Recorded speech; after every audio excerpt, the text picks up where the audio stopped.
Minha família era católica. Minha avó era mais religiosa. Minha avó, o sonho dela era eu ser aquelas, não é capuchinha, como que é aquelas que ficam lá na igreja, lá no padre?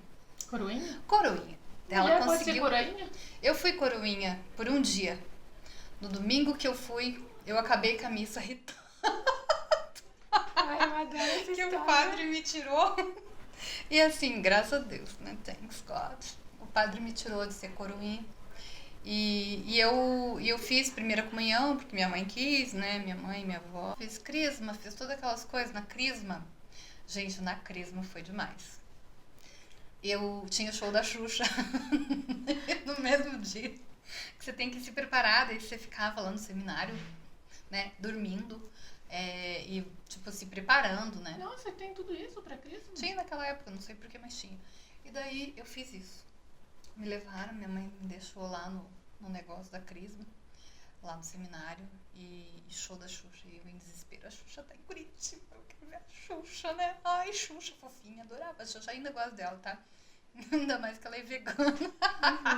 É muito especialismo. É muito né? especialismo. Bom, quem não gosta da Xuxa vai ter que perdoar isso e também tanto faz. Bom, daí eu fugi, pulei o muro e fui pro show da Xuxa. Uau! Gente, eu fui pro show da Xuxa. You made it. Nossa, foi o máximo, adorei assim, o show da Xuxa.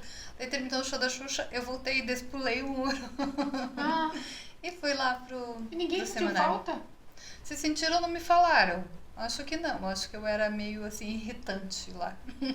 Caraca! Nossa, Helenice, você E- sempre me surpreende. Sim, e foi muito legal. Que daí, tipo assim, ao invés de ficar gravado a crisma, pra mim, que era uma coisa chata, ficou gravado que naquele final de semana da crisma, eu fui tão rebelde que eu pulei o muro, eu fugi, eu fui no show da Xuxa e voltei. E a minha crisma foi o máximo. Foi uma conexão real. Porque, tipo assim, era algo que eu Foi queria. um presente do Espírito Santo. Nossa, o Espírito Santo foi fofinho demais. Ai, que legal! E crisma é tipo um batismo também. É tipo um segundo batismo, alguma coisa, né? Pra você ter certeza se você quer. Tipo assim, meu pai, minha mãe, minha avó tinham certeza do que eu queria, não eu. E daí, eu li a Bíblia nessa época inteira. Acho que eu tinha uns 14, sei lá, um pouquinho antes. Eu li a Bíblia. Porque, tipo assim, eu tava estudando tudo aquilo e não concordava com o padre, não concordava com nada, né? E daí eu pensava assim, então eu vou ler a Bíblia pra eu discordar. E daí eu li a Bíblia. Nada como adolescência. Eu li a Bíblia para eu poder dizer o que eu achava da Bíblia, né? Para eu ter a minha versão da Bíblia, assim. Só que os padres não me davam bola para discutir comigo, mas eu li. Assim como eu li O Capital de Marx com 17. 16 para 17, porque eu tinha entrado para um grupo bem assim, né? Primeiro eu entrei para um grupo de comunistas. E daí eu li o Capital, Marx, mas também foi porque a faculdade pediu, eu tinha feito uma coisa errada, daí o professor, como castigo, me deu o Capital. Não só pra mim, pra um grupo. E daí eu li, a gente tinha acho que 2 meses pra ler. Eu li até quando eu tava no banheiro, eu tinha que ler o Capital. Eu detestei, eu peguei ranço de Marx.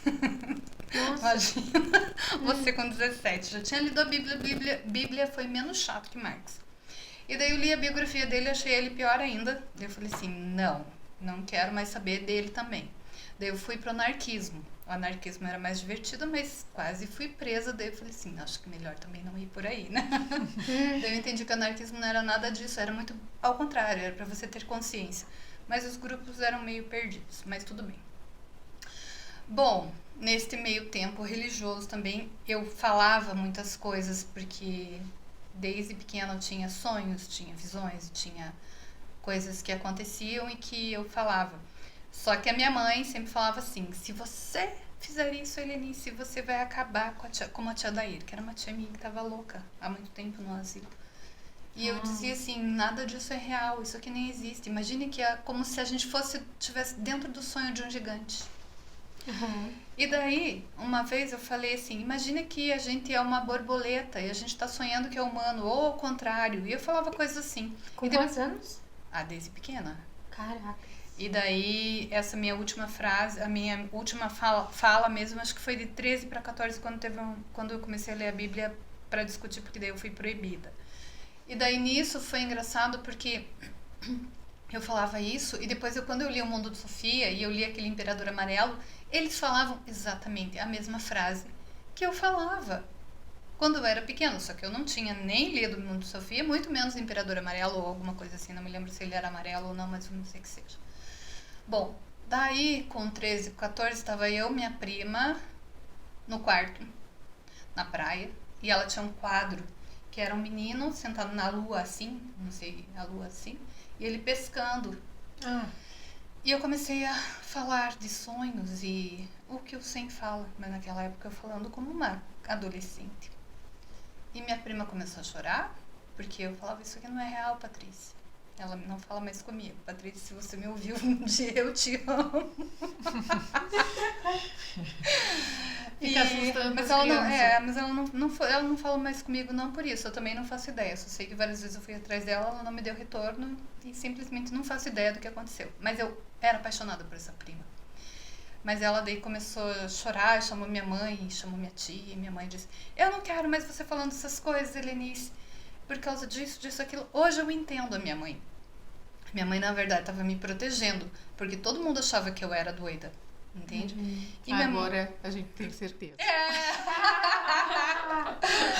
Então a minha mãe, ela não queria que eu falasse aquelas coisas, porque ela não queria que as pessoas me vissem como um bicho estranho, coisa que todo mundo me via, né? Eu não tinha amigos, eu não tinha nada. Eu não tinha amigos na escola. Tá vendo? Então, assim, era um problema, né? Não é nem um problema, porque um problema seria fácil de resolver, mas um problema já é mais difícil. Tem que começar corrigindo a língua. E daí foi muito interessante tudo isso, sabe? Porque daí depois eu entrei na adolescência e falei assim, então tá bom. Vocês querem que eu não seja assim? Então eu vou ser uma adolescente bem normal. E daí eu fui a chata. Gente, não usei nada, nunca nem bebi, nem nada. Mas assim, o que eu podia aprontar de cara limpa, conscientemente, eu aprontava. Nossa, como era divertido aprontar. Daí eu fui uma pessoa bem normal, mas ao mesmo tempo esquisita, né? Tipo, aconteciam muitas coisas, assim. E sempre com um pé lá aqui, até que de repente eu realmente disse assim, ah, agora eu quero ser bem do mundo. Daí fui fazer faculdade de zootecnia, fiz mestrado em engenharia genética e produção animal, morei em Goiânia. E daí eu disse assim, ah, agora eu quero salvar o mundo.